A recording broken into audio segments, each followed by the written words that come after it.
inscreve no canal se você ainda não é inscrito e já deixa seu like aqui pra mim, já deixa sua curtida, o joinha pra mim, ele é muito importante, tá bom? Fala pessoal, tudo bem?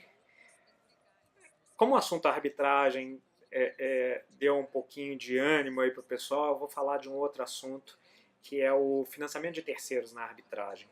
Esse assunto eu diria que é um assunto muito legal, que está em voga e está sendo discutido com uma certa frequência. O que é esse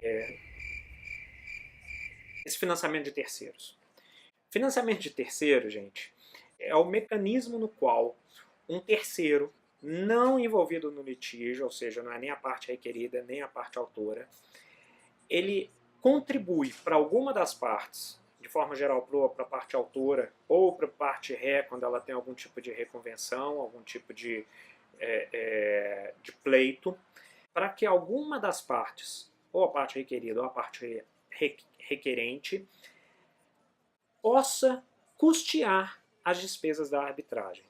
Quais despesas? Todas. Despesas de advogados, despesas de honorários dos árbitros, despesas da Câmara Arbitral, enfim, todas as despesas envolvidas para que o litígio tenha curso, esse terceiro pode financiar. Se for do requerente, óbvio, o objetivo dele é o retorno. Se for do requerido, o objetivo dele vai ser quando houver algum caso de uma reconvenção, alguma coisa nesse sentido. Fato é, esse terceiro, ele financia a arbitragem porque ele tem um interesse específico, que é receber uma participação daquela arbitragem, caso a parte que ele financiou tenha o êxito, obtenha a vitória na arbitragem. O financiamento de terceiro ele se aplica em toda a arbitragem, mas obviamente quando tiver alguma efetiva possibilidade de êxito por parte do financiado, por parte do financiado. Se não, o financiador, se ele verificar que é alguma coisa que ele vai perder, que ele não tem a menor chance de êxito, obviamente o financiador não vai querer financiar. Então, o financiador geralmente é uma instituição especializada. Aqui no Brasil não há muitas, aqui no Brasil são poucas as instituições especializadas em financiamento de terceiros em uma arbitragem. Isso é comum na arbitragem internacional, é comum nos países que se utilizam da common law, inclusive financiamento de ações judiciais. Aqui no Brasil não é comum financiamento de ação judicial por um ente privado, porque a morosidade desestimula o investimento. Até porque tempo é dinheiro e o objetivo do financiador é obter um retorno financeiro rápido em relação ao seu investimento. Então esse investimento acaba acontecendo na arbitragem, tendo em vista principalmente a celeridade. Vamos agora em outro aspecto que é muito importante, que é o dever de revelação. O árbitro ele tem que ser imparcial no seu julgamento. Por imparcialidade significa que ele não possa favorecer qualquer uma das partes, seja na garantia da ampla defesa, do contraditório, ou mesmo até algum favorecimento. E o árbitro, apesar de ser de confiança das partes que o nomearam, o árbitro se sujeita a alguns dos mesmos requisitos do magistrado, de inimizade, de amizade, de interesse econômico e de vários outros aspectos que podem estar por trás. Então, quando o árbitro ele é nomeado, ele necessariamente assina uma declaração na qual ele revela qualquer coisa ou qualquer situação que possa fazer com que ele tenha ou não uma percepção de que a sua imparcialidade seja ferida. Então, vamos imaginar que um árbitro seja nomeado e ele já tenha atuado como advogado para alguma das partes há 15 anos atrás.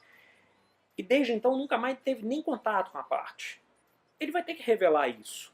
Porque, eventualmente, se a parte prejudicada tiver descobrir, depois em um momento futuro, que esse árbitro já tem atuado para alguma das partes, a parte que foi sucumbente vai poder tentar pleitear no judiciário a anulação dessa sentença arbitral. Então, o árbitro ele tem o dever, a obrigação de revelar qualquer situação que possa prejudicar sua imparcialidade. E as partes, obviamente, verificando aquela revelação, vão poder pleitear pela não continuidade daquele árbitro ou não vão se importar com aquilo e vão deixar o barco correr. Quando há um financiamento, esse financiamento, o financiador tem algum interesse muito nítido por trás, que é grana. E se o árbitro tiver algum tipo de relacionamento com o financiador, seja de inimizade ou seja de amizade, isso também não poderia gerar uma causa de imparcialidade? Sim, poderia. Exatamente por isso que a parte financiada tem o dever de revelar a existência desse financiamento. Isso não é pacífico não, tá? Tem vários arbitralistas que entendem que isso não é obrigatório, mas a maioria, praticamente a unanimidade, entende que é sim dever da parte informar. Inclusive a CCBC, através da sua resolução 18, a CCBC-CAN, através da sua resolução 18, ela coloca como uma recomendação que as partes revelem.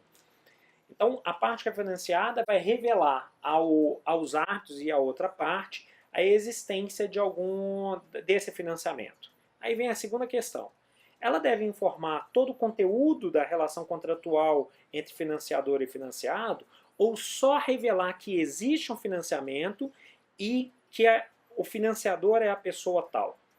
A meu ver, e isso também não é pacífico, mas a meu ver, o dever de revelar se restringe à existência de um financiamento e a quem está realizando o financiamento. Qual que é a entidade financiadora. Isso para que o árbitro possa se manifestar se ele está impedido ou não, ou se ele tem algum tipo de característica ou não em relação àquele financiamento em si. Em relação àquele financiador em si. Não faz sentido a parte financiada ter que revelar o teor integral do contrato, como que funciona, o que é. Eu não vejo essa necessidade. Eu acho que eu entendo que o dever de revelar ele se restringe à existência ou não do contrato, obviamente a existência dele, e a quem é o financiador. E depois caberá ao árbitro ou aos árbitros revelarem se há ou não algum tipo de impedimento em relação àquele financiador especificamente. E aí eu solto aqui para vocês uma pergunta e eu quero que vocês comentem lá embaixo qual que é a opinião de vocês. O que acontecerá se houver algum tipo de relação existente entre o financiador e o árbitro? Qual que é a sua opinião? O árbitro vai ter que sair desse procedimento ou o financiador vai ter que deixar de realizar o financiamento? Dá sua opinião para mim aqui nos comentários. E se você gostou desse vídeo, não deixa de curtir, para mim é muito importante sua curtir. E ao mesmo tempo também não deixe de se inscrever caso você não seja inscrito no canal, tá bom? Obrigado, um abraço forte, até a próxima.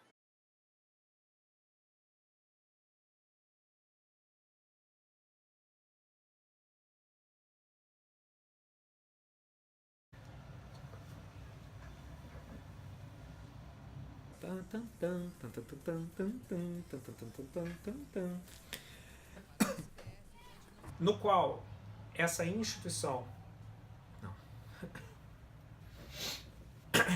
ou também conhecido como Fundos de Litigación, ou também conhecido como Third Party Funding.